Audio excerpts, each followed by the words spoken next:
Gospodin Mladen Rugina.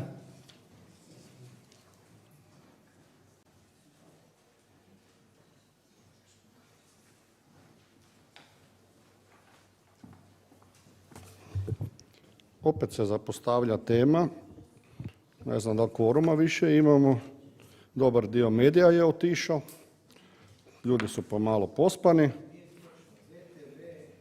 Streama. Dobro. Oni koji uživo ovdje prenose. Važna tema jer stanje gospodarstva Varaždinske županije nije bajno i o njemu bi trebali više raspravljati jer se pojavljuju novi problemi i neki novi trendovi.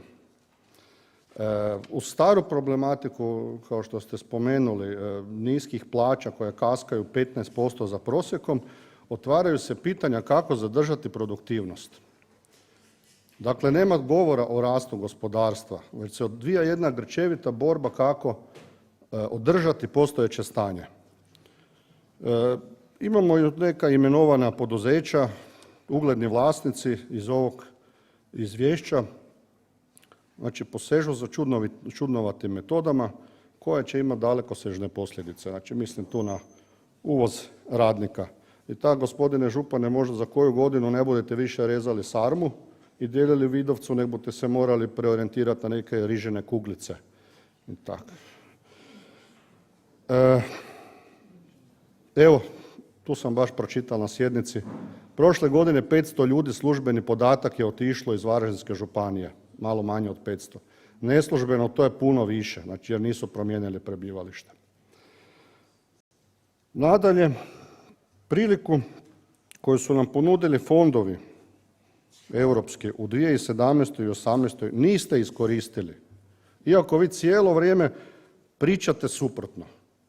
Vaša priča o uspješnosti županije u privlačenju EU novca je jedna velika obmana. Ovo je istina. Sad ću vam to dati. Ja se držim čvrstih stvari. Ovo je izvješće Hrvatske gospodarske komore. Jeste ga vidjeli? I napravljeno prema podacima ministarstva.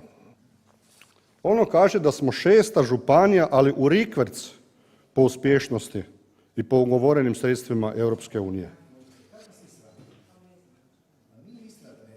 Gledate li po stanovniku ili pak po udjelu u BDP-u?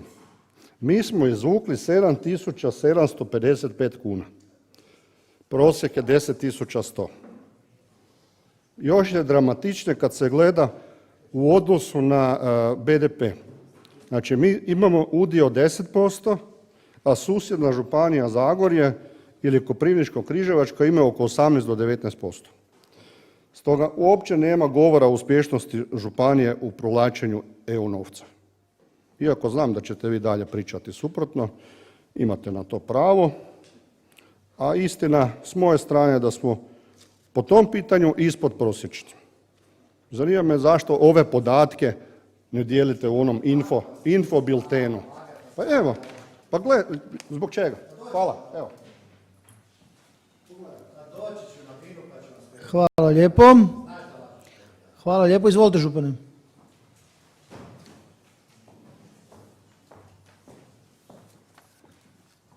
Do sad sam mislio tu i tamo, pomišljao, čujte, dovoljno sam star da budem naivan, ne? Da ako već ništa ne znaju, ne? A ne znaju ništa, ne? Da barem nisu spremni bezočno i bezobrazno lagat. Gospodine Rugina, vi ste jedan bezočni i bezobrazni lažljivac. Da korektno, molim vas da se korektno obnašate. Zašto? Ja ću dokazati to odmah, ne?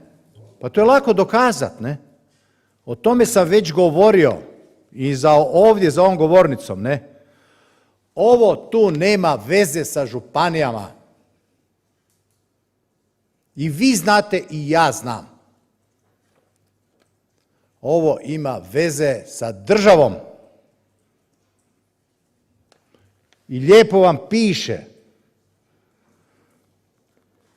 Distribucija po stanovniku po županijama ukupnih projekata. I zato je prva, šta mislite, ko? Dubrovačko-neretvanska. Zašto? Zbog Pelješkog mosta, ne? Nemojte se ljutiti, gospodine Rogina, ali ja nemam veze s Pelješkim mostom. Ne? Ni sa aerodromom, ni sa prugom za Vinkovce. Ne? Ono za što mi odgovaramo, ne, su projekti ove županije koje mi pripremamo, mi plaćamo, mi apliciramo i mi realiziramo. Ne? Znate da lažete, ne? I bezočno lažete. Pa kako vas nije sram? Ne? Pa vi želite zlo građanima ove županije. Ne? Pa kako vas nije sram? Jer sam o tome već govorio. Nije istina da vi ne znate. Rekao sam da se namjerno u ovoj zemlji pokušava sakriti tko radi, a tko ne radi. Pokušavate sakriti tko je uspješan, a tko nije uspješan. Ne? Postoje naravno i podaci po županijama. Ne? Šta su županijski projekti? I 100 puta sam i ovdje, danas sam govorio. Pa ja se ne slikam na aglomeracijama. Ne?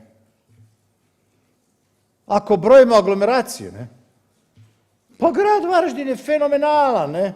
Ali kakve to veze ima s gradom Varaždinom? Nikakve, ne? Ako brojimo nadvožnjake i autoceste, ima po ovoj Hrvatskoj vrlo uspješnih, ali kakve veze to ima s tim gradovima i s tim općinama i s tim županijama? Nikakve, ne? Za obilaznice? Nikakve, ne? Ono što ima veze sa županijama su bolnice, škole, naravno kad govorim bolnice, ne klinike, klinike su država. Bolnice, domovi zdravlja, apoteke, škole, to je županija. Ako vi ne znate šta je core biznis, šta je poslovni opseg i odgovornost županija, pa šta radite u ovoj skupštini? Ne? Pa zašto ste tu? A ako znate, ako ne znate, onda žalim Bože komentara. A ako znate, zašto lažete? Ne? Pa kako vas nije sram? Ne? Hvala lijepa. Kako vas nije sram? Replika, izvolite gospodine Rugina.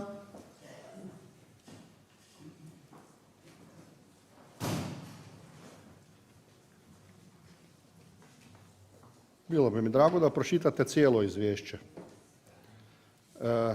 Jasno je za Pelješki most da on diže prosjek i ugovorena sredstva. Ali, pa Zagorci imaju Pelješki most. Pa ja pričam o njima, zbog čega su onda oni puno veći? Prekidam raspravu, molim vas da ne razgovarate međusobno, nego da iznesete repliku. Župane, molim vas da ga također je puno uspješna i ovo su statistički podaci. Ako lažem ja, onda laže i ministarstvo i Hrvatska gospodarska komora. Hvala. Hvala lijepo. Župane, izvolite. Ministarstvo i Hrvatska gospodarska komora ovdje jasno vele da govore o državnim projektima. O državnim projektima. Crno i bijelo tu piše, ne? Ti projekti se realiziraju po različitim općinama, gradovima i županijama, ne? I onda ovdje piše koliko se u kojoj županiji od tih projekata realizira, ne? Projekti se sastoje od općinskih, županijskih i državnih. Ovdje su svi. Ovdje su svi. Ja stvarno trpim da ljudi nešto ne znaju, ali kad te neko laže u oči, ne, i to ponavlja, ovo ću vam zapamtiti, ne. Hvala